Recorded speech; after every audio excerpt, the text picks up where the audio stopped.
নমস্কাৰ বন্ধু বান্ধৱীসকল, প্ৰীতি হোম কিচেনৰ ফালৰ পৰা মই প্ৰীতি আজি আপোনালোকৰ কাৰণে লৈ আহিছোঁ কলপচলাৰ এটা ধুনীয়া ৰেচিপি। গৰমৰ দিনত পেট ঠাণ্ডা কৰি ৰখাৰ কাৰণে এই কলপচলাটো খোৱাটো বহুতেই জৰুৰী, কিন্তু কলপচলা খাবলৈ ল'ৰা ছোৱালীবোৰে টান পায়। ল'ৰা ছোৱালী বুলিয়েই নহয়, ডাঙৰ মানুহেও খাবলৈ বেয়াই পায়। মই বিয়াৰ আগতে এই কলপচলাটো খোৱা, বিয়াৰ পিছত মই আজিলৈকে কলপচলা খোৱাই নাই, কাৰণ মোৰ ঘৰত এতিয়া মোৰ শহুৰৰ ঘৰত কোনেও নাখায় কলপচলা। তাৰ কাৰণে আৰু এই ৰেচিপিটো মোৰ মাৰ হাতৰ হয়, মাৰ হাতৰ ৰেচিপিটোকে আজি আপোনালোকৰ ঘৰত শ্বেয়াৰ কৰিলোঁ। তাৰ কাৰণে মই কলপচলা এটা লৈ লৈছোঁ। ইয়াৰ টান অংশটো, যোনখিনি অকণমান টান অংশ হয়, সেইখিনি মই উলিয়াই ল'লোঁ। প্ৰথমতে মিহি একেবাৰে কোমল অংশটো লৈ লৈছোঁ। লৈ পেলাই মই ধুই ল'লোঁ ভালদৰে। ধুই পেলাই মই এইখিনি গোল গোলকৈ পিচেছত কাটি ল'লোঁ, আৰু গোল গোল পিচেছ কৰাৰ পিছত মই এনেকৈ মিহি মিহিকৈ কাটি ল'লোঁ। এতিয়া মই কলপচলাখিনিত আধা চামুচতকৈ কম নিমখ এড কৰি দিম, আৰু লগতে 1 চামুচ সৰিয়হৰ তেল এড কৰি দিছোঁ। এড কৰি পেলাই হাতেৰে একদম ধুনীয়াকৈ মোহাৰি পেলাই এইখিনি মই থৈ দিম। এনেকৈ যদি তেল আৰু নিমখ এড কৰি পেলাই থৈ দিয়ে নহয়, কলপচলাটো ক'লা হৈ নাযায়। আনফালে এটা কেৰাহীত 2 চামুচ সৰিয়হৰ তেল গৰম কৰি লৈছোঁ। তেলটো গৰম হোৱাৰ লগতে ইয়াত জিৰা আধা চামুচ এড কৰি দিছোঁ, 2টা শুকান জলকীয়া আৰু এটা তেজপাত এড কৰি দিছোঁ। লগতে এটা ডাঙৰ চাইজৰ পিঁয়াজ মই মিক্সিত পিচি লৈছিলোঁ। ইয়াৰ জেগাত আপোনালোকে মিহিকৈ কাটিও ল'ব পাৰে। পিঁয়াজটো এড কৰি পেলাই ভালদৰে মিলাই ল'ম। আনফালে আজিৰ এই কলপচলাটো বনাবৰ কাৰণে মই 1 মুঠি মচুৰ দালি ভিজাই পেলাই থৈ দিছিলোঁ। দালিটো ভালদৰে কোমল হৈ যোৱাকৈ মই ভিজাই থৈ দিছিলোঁ। এতিয়া মই পিঁয়াজ পিছা জাৰটোতে মচুৰ দালিখিনি পিচি ল'ম। মচুৰ দালিখিনি মই একদম পূৰা ফাইন পেষ্ট কৰি নলওঁ, অলপ দৰদৰাকৈ পিচি ল'ম। 2 চামুচ পানীও এড কৰি দিছোঁ। পানী পৰিমাণটো নিজৰ হিচাপ অনুসৰি এড কৰিব পাৰে দালিখিনি পিচিবৰ কাৰণে। লগতে 2টা কেঁচা জলকীয়া এড কৰি দিছোঁ, আৰু 4-5টামান নহৰু এড কৰি পেলাই মই এইখিনি একদম দৰদৰাকৈ পিচি ল'ম। ইয়াত মোৰ পিঁয়াজখিনিও কালাৰ চেঞ্জ হৈ গ'ল। পিঁয়াজৰ কালাৰ চেঞ্জ হোৱাৰ লগতে ইয়াত মই কুটি লোৱা আদা নহৰু 1 চামুচ এড কৰি দিছোঁ।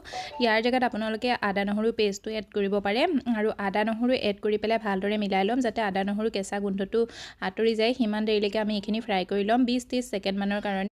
আদা নহৰু এড কৰাৰ পিছত 20-30 ছেকেণ্ডমানৰ ফ্ৰাই কৰি ৰাখিলোঁ। তাৰপিছত মই ইয়াত শুকান মছলা এড কৰি দিম। একেবাৰে চিম্পুল হিচাপত বনাইছোঁ, তাৰ কাৰণে মই ইয়াত শুকান মছলাত আধা চামুচ হালধি পাউডাৰ আৰু 1 চামুচ Kashmiri red chilli powder add কৰিছোঁ।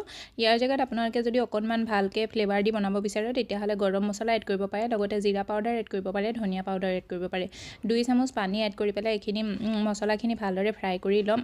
মছলাখিনি ফ্ৰাই হোৱাৰ পিছত মই যোনখিনি মচুৰ দালি পিচি পেলাই থৈ দিছিলোঁ, সেই দালিখিনিও মই এড কৰি দিছোঁ। ইয়াত মই মচুৰ দালি লৈছোঁ, কিন্তু আপোনালোকে মগু মচু মিক্স কৰি পেলাইও ল'ব পাৰে, বা বুটৰ দালিও ল'ব পাৰে। যদি বুটৰ দালি লয় নহয়, বুটৰ দালিখিনি 2 ঘণ্টামানৰ আগতে ভিজাই পেলাই থৈ দিব, যাতে ধুনীয়াকৈ কোমল হৈ যায়, আৰু তাৰপিছত চেম প্ৰচেছত পিচি পেলাই এনেদৰে বনাই ল'ব পাৰিব।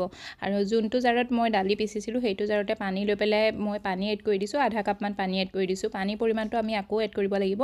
এইখিনি এবাৰ ভালদৰে মিলাই ল'ম। মিলাই লৈ পেলাই মই 1 গিলাচ পানী এড কৰি দিছোঁ। 1 গিলাচ পানী এড কৰি পেলাই মই এইখিনি ভালদৰে এবাৰ মিলাই ল'ম, আৰু পানীৰ পৰিমাণটো নিজৰ হিচাপ অনুসৰি কম বেছি কৰিব লাগিব, কিন্তু পানী অলপ দিব লাগিব চাগে পিছত, কিয়নো ইয়াত আমাৰ দালিখিনিও কেঁচা যিহেতু, আৰু কলপচলাখিনিও কেঁচা হয়। ভালদৰে মিহলি হৈ যোৱাৰ পিছত ইয়াত মই ৰেডি কৰি ৰখা কলপচলাখিনি এড কৰি দিম, আৰু কলপচলা এড কৰি পেলাইও ভালদৰে মিলাই ল'ম। আপোনালোকে যদি এনেদৰে মগুৰ দালি পিচি পেলাই বা মচুৰ দালি পিচি পেলাই কলপচলাৰ চব্জি বনোৱা নাই, তেতিয়াহ'লে বনাই পেলাই চাবচোন।